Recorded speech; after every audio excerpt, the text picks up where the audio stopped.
ಅವರು ಅಧಿಕೃತ ಚುನಾವಣೆ ಒಳಗೆ ಘೋಷಣೆ ಮಾಡ್ಕೊಂಡಿದ್ದು 14,000 ಕೋಟಿ. ದೇಶದೊಳಗ ನಂಬರ್ 1 ಭ್ರಷ್ಟ ರಾಜಕಾರಣಿಗಳು ಎಲ್ಲರೂ ಸಿಕ್ಕಿದ್ರೆ ನಮ್ಮ ಕರ್ನಾಟಕದಾಗ ಸಿಗ್ತಾರೆ. ಎಲ್ಲ ಪಾರ್ಟಿ ಒಂದಲ್ಲ, ನಾವು ಹಾಕಿದಂಥ ಪಾರ್ಟಿ, ನೀವು ಹಾಕಿದಂಥ ಪಾರ್ಟಿ ಎಲ್ಲರೂ. ಈಗ ಕಬ್ಬಿಗೆ ಒಂದು ಹೋರಾಟ ಮಾಡಿದೀವಿ ನಾವು ಹಿಂದ್ಕ, ಭಾಳ ದಿನ ಆಗಿಲ್ಲ. ಯರಗಲ್ ಹತ್ರ ಮಾಡಿದ್ವಿ ಮತ್ತು ಗುರ್ಲಾಪುರದಾಗ ಮಾಡಿದ್ರು. ಅಲ್ಲಿ ಶಾಂತಗೌಡರ ನೇತೃತ್ವದೊಳಗೆ ಮಾಡಿದ್ವಿ ನಾವು. ಅಲ್ಲಿ ಯರಗಲ್ದೊಳಗೆ ಒಬ್ಬನೇ ಒಬ್ಬ ಶಾಸಕ, 223 ಮಂದಿ MLA ಇದ್ರಲ್ಲ, ಒಬ್ಬರ ನಮ್ಮ ಪರವಾಗಿ ಧ್ವನಿ ಎತ್ತಿದ್ರಲ್ರಿ, ಒಬ್ಬರು ಎತ್ತದಲ್ಲ. ಯಾಕೆ ಎತ್ತದಲ್ಲ ಅವರು? ನಾವು ಬಲಿಷ್ಠ ಆಗಬಾರ್ದು. ನಾವು ಎಲ್ಲಿ ತನಕ ಬಲಿಷ್ಠ ಆಗೋದಿಲ್ಲ ಅಲ್ಲಿ ತನಕ ಅವ್ರ ಆಗ ನಡಿತೈತಿ. ಈಗ ನಾಳೆ ನೋಡ್ರಿ, ನೀವು ಒಬ್ಬೊಬ್ರು 10 ಲಕ್ಷ 20 ಲಕ್ಷ ಬೆಳೆಟ್ಟು ಕಬ್ಬು ಬೆಳಿತೀರಿ. ಈಗ ನೀರು ಕೊಡಲಿಲ್ಲ ಅಂದ್ರೆ ನಾವು ಎಲ್ಲಿರ್ಬೇಕು ಅಲ್ಲೇ ಇರ್ಬೇಕಾಗತ್ತೆ.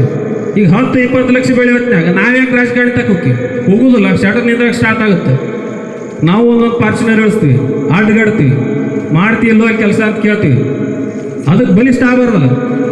ಆ ಟೈಮ್ನಾಗ 223 ಮಂದಿ MLAಗಳು ಒಬ್ಬರು ಮಾತಾಡಲಿಲ್ಲ. ಅದಕ್ಕೆ ಅಪೋಸ ಮಾಡಿದ್ರು ಹೊರತು ಗಪ್ ಕೂತ್ರು ಒಂದಿಟ್ಟು ಮಂದಿ ಏನಾದ್ರು ಮಾತಾಡಿ ಮಾಡೋರು.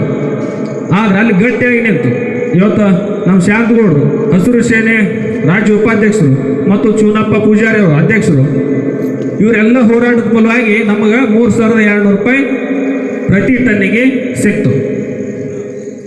ಯಾಕಂದ್ರೆ ನಾವು ಒಗ್ಗಟ್ಟಾಗಿ ನಿಂದ್ರಲ್ತಾನೆ ಯಾರೂ ಬಗ್ಗುದಿಲ್ಲ.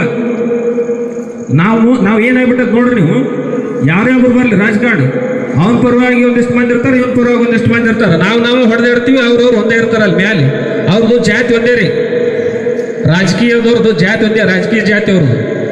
ನಮಗೆ ಹಂಗೆ ರೈತ ಜಾತಿ. ನಾವು ಯಾವಾಗ ಒಗ್ಗಟ್ಟಾಗಿ ನಿಂದಿರೋದಿಲ್ಲ ಅಲ್ಲಿ ತನಕ ವ್ಯವಸ್ಥೆ ಸರಿ ಹೋಗೋದಿಲ್ಲ. ಅದಕ್ಕೆ ನಾವೆಲ್ಲರೂ ಗಟ್ಟಾಗಿ ನಿಂದ್ರೂ. ಈಗ 8ನೇ ತಾರೀಕು ಹೋರಾಟ ಇಟ್ಕೊಂಡಾರ ನಾಗರಬಟ್ಟಿ ಏತ್ ನೀರಾವರಿ ಸಂಬಂಧ.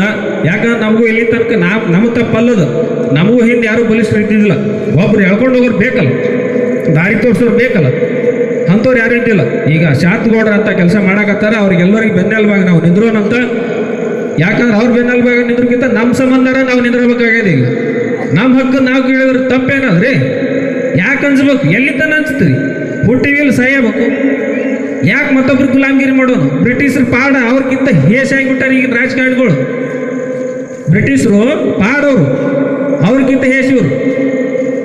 ಅದಕ್ಕೆ ಹೇಳತ್ತೀನಿ, ಎಲ್ಲರೂ ನಾವು ಗಟ್ಟಿಯಾಗಿ ನಿಂತೀವಪ್ಪ ಅಂದ್ರೆ ಈಗ ನಾಳೆ ಹೋಗೋಣಂತ ಸೀದಾ ಆಲ್ಮಟ್ಟಿಗೆ ಹೋಗೋನ್ರಿ. 8ನೇ ತಾರೀಕು ಸರಳ ಎಲ್ಲ ಕೆಲಸ ಮಾಡ್ತಾರೆ, ನಾವು ಹೇಳಿದ ಕೆಲಸ ಎಲ್ಲ ಮಾಡ್ತಾರೆ. ಎಕ್ಸಾಂಪಲ್ ನೋಡ್ತಿಲ್ಲ, ಕಬ್ಬಿನ ಬಿಲ್ ಜಾಸ್ತಿ ಆಗೈತಲ್ಲ. ಹಿಂಗೆ ನಾವು ಗಟ್ಟಿಯಾಗಿ ಇಲ್ಲಿ ತನಕ ನಿಂದಿರೋದಿಲ್ಲ, ಅಲ್ಲಿ ತನಕ ನಮ್ಗೆ ವ್ಯವಸ್ಥೆ ಶುದ್ಧ ಹೋಗೋದಿಲ್ಲ. ಎಲ್ಲರೂ ಗಟ್ಟಿಯಾರಿ. ಈಗ ಎಲ್ಲರೂ ಶಾಂತಗೌಡರ ನೇತೃತ್ವದೊಳಗೆ ನಾಳೆ 8ನೇ ತಾರೀಕು ಹೋರಾಟ ಐತಿ. ಅದಕ್ಕೆ ಎಲ್ಲರೂ ಕೂಡ ಬೆಂಬಲ ತಾವೆಲ್ಲರೂ ಕೊಡ್ತೀರ ಅಂತ ಹೇಳ್ಕೊಂಡು ನಾನು 2 ಮಾತನ್ನು ಮುಗಿಸ್ತೀನಿ. ಮತ್ತು ಇಲ್ಲಿ ಊರಾಗ ಯಾರು ಒಂದಿಬ್ರು ಮಾತಾಡೋರು